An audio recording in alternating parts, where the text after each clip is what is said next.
Lesson कौन से रख लो बाबू? राष्ट्रवाद। पहले ही बताए राष्ट्रवाद किसे कहते हैं? राष्ट्रवाद किसे कहते हैं? जब देश के नागरिक अपने देश के हित के बारे में सोचते हैं उसी को क्या कहते हैं? राष्ट्रवाद। तो भारत में राष्ट्रवाद पढ़ना है, आपके किताब के हिसाब से पढ़ा रहे हैं। तो आपके किताब के हिसाब से जो है वह आंदोलन से शुरुआत होती है। आंदोलन से शुरुआत होती है तो जिसमें पहला आपको मिल जाएगा जहाँ से शुरू है। एक बात जान लीजिए कि स्वतंत्रता आंदोलन छिटपुट इधर उधर होते रहे हैं, लेकिन जो संगठित रूप से आंदोलन शुरू हुए वो हुआ कांग्रेस के गठन के बाद। कांग्रेस का गठन हुआ 1885 में। 1885 से लेकर 1905 तक का जो काल रहा ये उदारवादियों का काल रहा। 1905 से 1915 तक गरम दल का शासन हो गया। 1915 में गांधी जी भारत में वापस आ गए, अफ्रीका से वापस आ गए और इन्होंने शुरुआत करी आंदोलन की, जिसमें एक आंदोलन सबसे पहला सत्याग्रह उन्होंने शुरू किया था कहाँ से? चंपारण से, ठीक ना? चंपारण बिहार से किया था। एक और किया था अहमदाबाद में सूती मिल के मजदूरों के पक्ष में, ठीक ना? इससे प्रश्न नहीं आएंगे, हो सकता है कि एक दो नंबर में पूछ दे। हाँ, मैथ में हो सकता है पूछ दे। तो घटना कहाँ से शुरू हुई? तो सबसे पहली जो घटना शुरू होती है वो शुरू होती है खिलाफत आंदोलन। खिलाफत आंदोलन से प्रश्न आएगा कि खिलाफत आंदोलन क्या है या इससे क्या समझते हैं? तो जान लीजिए, खिलाफत आंदोलन ब्रिटिश शासन तुर्की में तुर्की के खलीफा को हटा दिया और वहां से खलीफा का पद समाप्त कर दिया। और खलीफा जो तुर्की का बादशाह होता था उसको भारत के मुसलमान अपना प्रतिनिधि मानते थे, जिसकी वजह से भारत के मुसलमान खलीफा का पद हट जाने से भारत के मुसलमान नाराज हो गए और आंदोलन शुरू किए। यही आंदोलन खिलाफत आंदोलन कहलाता है। कोई दिक्कत? इसके बाद एक और घटना घटी। प्रथम विश्व युद्ध में ब्रिटेन की हालत जब कमजोर होने लगी तो भारतीयों से अपील किए कि आप हमारा युद्ध में सहयोग कीजिए, जब हम युद्ध जीत जाएंगे तो बदले में हम आपको स्वतंत्र कर देंगे। गांधी जी ने अपील किया। गांधी जी के कहने पर बहुत से लोग ब्रिटिश सेना में शामिल हुए। जब युद्ध में विजयी हो गया ब्रिटेन, तो भारत के लोग मुंह फैलाए खड़े थे कि अब स्वतंत्रता का लड्डू हमको मिलेगा। लेकिन बदले में मिला क्या? बदले में मिला रॉलेट एक्ट, ठीक ना? रॉलेट एक्ट लघुतरी में प्रश्न पूछ देता है या पूछ सकता है।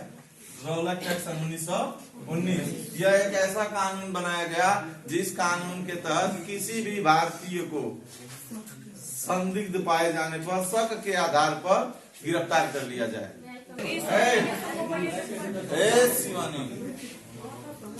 रॉलेट एक्ट ऐसा कानून जिस कानून के आधार पर किसी भी भारतीय को संदिग्ध शक के आधार पर गिरफ्तार कर लिया जाए। इसी कानून के अंतर्गत पंजाब के लोकप्रिय नेता डॉक्टर सतपाल और सैफुद्दीन दो लोकप्रिय नेता थे, इनको गिरफ्तार कर लिया गया। गिरफ्तार कर लिया गया तो अपने लोकप्रिय नेता की गिरफ्तारी के विरोध में और रॉलेट एक्ट के विरोध में अमृतसर में लोगों ने विरोध प्रदर्शन किया। कहाँ? जलियांवाला बाग 13 अप्रैल बैसाखी का दिन था और लोग विरोध करने के लिए शांतिपूर्वक इकट्ठा हुए थे, जिसमें जनरल डायर के नेतृत्व में अंधाधुंध गोलियां चलाई गईं, जिसमें हजारों लोग मारे गए। इस हत्याकांड से पूरे देश भर में आक्रोश की लहर फैल गई। पूरा देश आंदोलित हो उठा और इसी समय गांधी जी आंदोलन अपना प्रारंभ किए। कौन सा? असहयोग आंदोलन। असहयोग आंदोलन सन 1920। अब असहयोग आंदोलन के कार्यक्रम, असहयोग आंदोलन के कार्यक्रम क्या तय किए गए? तो तय किया गया कि सरकार के द्वारा जो भी उपाधियां दी गई हैं उसे वापस कर दिया जाए, विदेशी सामानों का बहिष्कार किया जाए, कितने छात्र अपना स्कूल छोड़ दिए, कितने वकील लोग न्यायालय में जाना छोड़ दिए, है ना। स्वदेशी का प्रचार हुआ, चरखा काट के गांधी जी सूत काट के उन्होंने कपड़ा बना करके लोगों को प्रेरित किया, स्वदेशी का प्रचार हुआ। असहयोग आंदोलन ये रहा और आंदोलन चलता रहा कब तक? 1922 तक, लगभग 2 साल का समय हुआ। इसी समय एक घटना घटी गोरखपुर जिले में चौरी चौरा नामक जगह पर। चौरी चौरा, यहाँ कुछ लोगों को पुलिस के द्वारा, पुलिस का उस समय ये हाल था कि राह चलते किसी न किसी को थप्पड़ लगाते चल देते थे। तो 2 लड़के ऐसे जा रहे थे, पुलिस वाले डंडा से पीट दिए। अब दोनों गुस्सा हो गए, उनके आसपास के जो टोला मोहल्ला के लोग थे वो भी जुट गए और भीड़ इकट्ठा हो गए और भीड़ पुलिस वालों को खदेड़ दी। पुलिस वाले भाग के थाने में पहुंचे, गुस्साई भीड़ थाने को आग लगा दी, जिसमें थानेदार सहित 21 लोग जल के राख हो गए। यही इतिहास में चौरी चौरा कांड के नाम से जाना जाता है। इस घटना के बाद गांधी जी को बड़ा ठेस पहुंचा और उन्होंने आंदोलन स्थगित कर दिया, असहयोग आंदोलन। ठीक, आगे अब आंदोलन कुछ हुआ नहीं, छिटपुट आंदोलन इधर उधर चलते रहे। इसी बीच भारत में आंदोलन को कम करने के लिए या भारतीय लोगों का समर्थन पाने के लिए ब्रिटिश शासन की तरफ से कई प्रयास किए गए, जिसमें से एक प्रयास है Simon commission. Simon commission, Simon commission का गठन किया गया सन 1927 में, जो भारत 1928 में आया। 1928 में भारत आया साइमन कमीशन।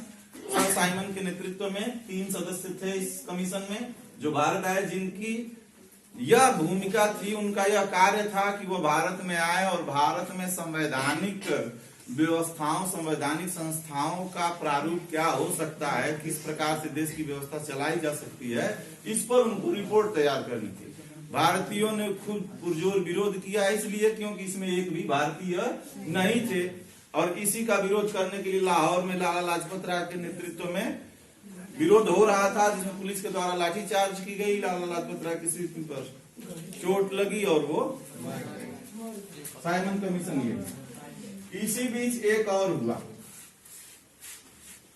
नमक, गांधी जी को यह बात बताई गई कि आप फिर से आंदोलन करिए। गांधी जी फिर से आंदोलन किए और वह आंदोलन हुआ सविनय अवज्ञा आंदोलन। देखिए, प्रश्न आपसे पूछेगा गांधी जी के द्वारा चलाए गए प्रमुख आंदोलनों के बारे में लिखिए। तो 3 आंदोलन प्रमुख है, एक असहयोग आंदोलन, दूसरा सविनय अवज्ञा आंदोलन और तीसरा होगा भारत छोड़ो आंदोलन। अभी आगे मिलेंगे उससे, ठीक है। सविनय अवज्ञा आंदोलन, इसमें एक घटना जुड़ी है, जो भी घटना है सब देखते जाइए किससे क्या घटना जुड़ी है। तो सविनय अवज्ञा आंदोलन से एक घटना जुड़ी है और वो है दांडी मार्च या नमक यात्रा भी से कहा जाता है, ठीक है। गांधी जी अपने 72 अनुयायियों के साथ, 78 अनुयायियों के साथ साबरमती आश्रम से दांडी नामक जगह पर पहुंच करके नमक बना करके सांकेतिक रूप से नमक कानून को तोड़ा और सविनय अवज्ञा आंदोलन की प्रारंभ। इसमें भी वही हुआ, पिकेटिंग की गई, शराब की दुकानों पर विदेशी सामानों का बहिष्कार किया गया और स्वदेशी का प्रचार किया गया। इस आंदोलन का कोई नतीजा नहीं निकला। हुआ क्या कि बहुत से आंदोलनकारी गिरफ्तार कर लिए गए। सन 1930 में भारतीय लोगों और ब्रिटिश शासन के बीच गतिरोध को कम करने के लिए इरविन के द्वारा, लॉर्ड हम कहेंगे नहीं, लॉर्ड मैंने होता भगवान, और ये अंग्रेज आए अपने आप को कहे, हम लोगों से कहलवाए कि हमको भगवान कहो, कहे अपने नाम के आगे लॉर्ड लगा दिए। तो इरविन और गांधी जी के बीच में समझौता हुआ, इतिहास में गांधी इरविन समझौता के नाम से जाना जाता है। उसने कहा, गांधी जी ने अपना प्रस्ताव रखा कि जो भी आंदोलनकारी हैं राजनीतिक रूप से जो अपराधी हैं, गिरफ्तार किए गए हैं, उनको मुकदमे वापस लिए जाएं और उनको तत्काल जेल से रिहा किया जाए। इरविन की तरफ से यह रखा गया कि ठीक है, हम आपकी बात मान लेंगे, लेकिन आप हमारी पहले हमारे टेबल पर आइए, बातचीत करिए। तो गोलमेज सम्मेलन का आयोजन हुआ। कहाँ हुआ था? लंदन। हाँ, 1 नंबर में पूछेगा गोलमेज सम्मेलन का आयोजन कहाँ? लंदन में। कब कब हुआ? 1930, 31, 32। तो 1930 में गांधी जी आंदोलन पर थे, नाराज थे ब्रिटिश शासन से, सम्मेलन में हिस्सा नहीं लिए। 31 में समझौता जब हो गया, लॉर्ड इरविन के बीच में समझौता हो गया, तो 31 में गए, लेकिन उस सम्मेलन में भी कोई नतीजा नहीं निकला। 32 में नहीं गए। प्रश्न एक आपसे यह भी पूछ लेगा कि कौन भारतीय नेता था जो तीनों गोलमेज सम्मेलन में शामिल हुआ? वो कौन थे? डॉक्टर भीमराव अंबेडकर। तो अब जब गांधी जी जब यहाँ पहुंचे थे 1931 में, तो वहां पर डॉक्टर भीमराव अंबेडकर ने SC ST के लिए विधान मंडलों में आरक्षण की बात कही, जिनको अंग्रेजों के द्वारा मान लिया गया। गांधी जी इसका पुरजोर विरोध किए और अंत में भारत आने के बाद 1932 में गांधी जी और अंबेडकर के बीच में समझौता हुआ, पूना में। इतिहास में पूना पैक्ट या पूना समझौता के नाम से जाना जाता है। ठीक है, आगे चलें। एक आंदोलन और बच गया, भारत छोड़ो आंदोलन। भारत छोड़ो आंदोलन, जिसमें गांधी जी इतिहास प्रसिद्ध नारा दिए, क्या? करो या मारो। भारत छोड़ो आंदोलन सन 1942। यही नारा थोड़ा सा पहले दे दिए होते 1920 में, तो 25 में आजाद हो गए होते। 42 में दिए, 47 में हो गए 5 साल बाद, 20 में दे दिए होते। असहयोग आंदोलन के समय ही करो या मरो, तो 25 में फरिया गया होता मामला। तो भारत छोड़ो आंदोलन, इसमें सभी भारतीय बढ़ चढ़ के हिस्सा लिए। और ये कब हुआ, क्यों हुआ? तो एक मिशन आया था भारत में, फिर से ध्यान दीजिए, एक मिशन आया था, साइमन कमीशन। इसका काम था कि भारत में संवैधानिक संस्थाओं का कामकाज कैसे हो सकता है, इस पर रिपोर्ट तैयार करना। ठीक, एक और आया और उसका नाम हुआ कैबिनेट मिशन, नहीं क्रिप्स मिशन। क्रिप्स, चिप्स मत खाना, चिप्स मिशन। हाँ, चिप्स मिशन ना, क्रिप्स मिशन के फेल हो जाने पर, क्रिप्स मिशन का प्रस्ताव न होने पर गांधी जी ने फिर से आंदोलन किया। नाम हुआ कौन सा? भारत छोड़ो आंदोलन। और इतिहास में सबसे बड़ा आंदोलन यह अंतिम आंदोलन था। इसके बाद हम लोग धीरे धीरे स्वतंत्र हो गए, 1947 में स्वतंत्र। तो ये रहा आपका पूरा लेसन खत्म। बीच में कुछ बचा है, किसी को कुछ पूछना? फिर से देख लो। रॉलेट एक्ट क्या है? सन 1919 में बनाया गया ऐसा कानून जिस कानून के तहत किसी भी भारतीय को शक के आधार पर गिरफ्तार कर लिया जाए। ठीक है। जलियांवाला बाग हत्याकांड 13 अप्रैल सन 1919 को अपने लोकप्रिय नेता डॉक्टर सतपाल सैफुद्दीन किचलू की गिरफ्तारी और रॉलेट एक्ट के विरोध में लोगों ने आंदोलन किया, जिस पर जनरल डायर के नेतृत्व में गोलियां चलवाई गई और हजारों लोग। इतिहास में यही घटना जलियांवाला बाग हत्याकांड के नाम से।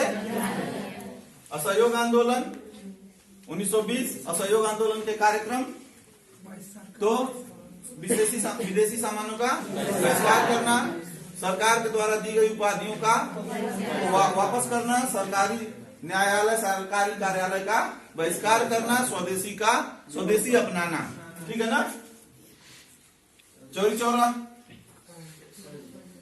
हो गया ना। गोरखपुर जिले के चौरी चौरा नामक जगह पर गुस्साई भीड़ के द्वारा थाने को घेर करके आग लगा दिया गया।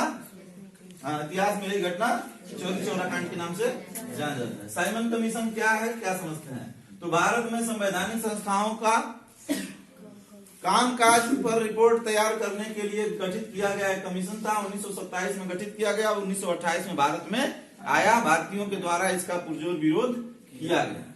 सविनय अवज्ञा आंदोलन गांधी जी के द्वारा दांडी मार्च से या नमक कानून बना करके इस आंदोलन की शुरुआत की गई। इसमें भी शराब की दुकानों पर पिकेटिंग की गई, विदेशी सामानों का बहिष्कार किया गया और स्वदेशी का प्रचार किया। कोई दिक्कत? पिकेटिंग में छापा मारना, छापा मारना शराब की दुकानों पर ही इसलिए क्योंकि शराब पहले भी था।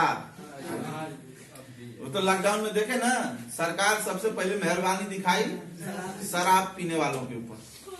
यही लॉकडाउन में ऐसे ऐसे न्यूज आए कि सरकार इतनी गड़बड़ है, लॉकडाउन लगा दी, हमको खाने पीने को कुछ है ही नहीं, लोग खाने के लिए मर रहे हैं, तब तक खुल गई शराब का ठेका। 2-2 किलोमीटर लंबी लाइन, 100 रुपया का बोतल 700 में बिका गया, तो पैसा आ गया बोतल खरीदने को, खाना खरीदने को पैसा ना था, भूखे मर रहे थे। तो ये कृपा है।